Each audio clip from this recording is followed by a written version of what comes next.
January 18, 2025. EDSA. The People Power Monument stood tall, a silent witness to history. Today, it was once again the focal point of a nation's cry for justice. Thousands of Filipinos gathered, their voices echoing the calls for freedom and democracy that had resonated through the decades. This was not a celebration of the past, but a stand for the future. The spirit of people power was alive. The crowd was a sea of faces, a tapestry of emotions: anger, frustration, hope. They came from all walks of life, brought together by a shared belief. They believed that those in power were accountable to the people, and they believed that the time had come for Vice President Sara Duterte to answer for her alleged crimes. The people power revolution had toppled a dictator. Could it now hold a democratically elected leader accountable? The world was watching.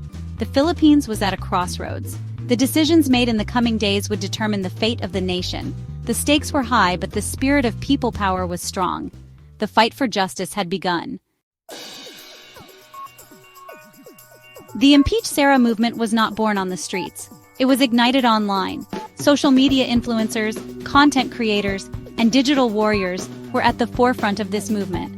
They used their platforms to raise awareness, mobilize supporters, and amplify the voices of the people. These were not your traditional activists. They were vloggers, podcasters, and social media personalities. They understood the power of digital media, and they knew how to use it to affect change. They were tech-savvy, articulate, and passionate about their cause. Their message resonated with Filipinos, especially the youth. They spoke of corruption, abuse of power, and the betrayal of public trust. They called for accountability and transparency. They demanded justice. Their voices, once confined to the digital realm, now echoed through the streets of Manila. They were the new generation of people power, and they were determined to make their voices heard. At the heart of the Impeach Sara movement were serious allegations against the vice president. She was accused of corruption, misuse of public funds, and betraying the public trust.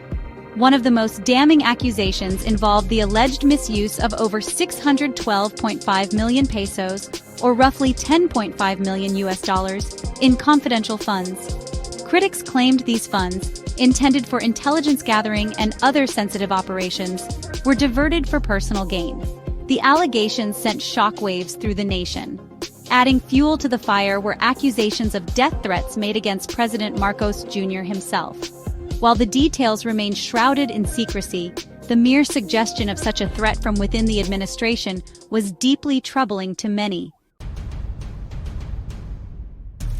The calls for impeachment have created deep divisions within the Philippines. President Marcos Jr. remained steadfast in his opposition to the movement, calling it a distraction from his agenda. However, the president's stance has done little to quell the growing discontent. The allegations against Vice President Duterte have struck a chord with many Filipinos, who are already grappling with economic hardship and a perceived lack of progress. The situation is further complicated by the involvement of the influential Iglesia ni Cristo or INC.